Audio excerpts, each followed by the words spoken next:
Hi, Christina here at Kaizink with a quick improvement. So yesterday I found myself repressing these sleeves. So what I was doing is I was picking this up, I was putting it in here, a lot of motion, trying to get it nice and flat, picking up my Teflon, placing it over, and then repressing for 15 seconds. So that was taking me about 28 seconds to do. So the improvement we had was to actually take some double-sided tape and kind of make this pillow stationary so it's not moving anywhere.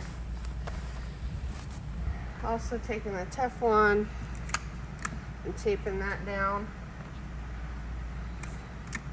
so that's not moving, you're not having to pick it up.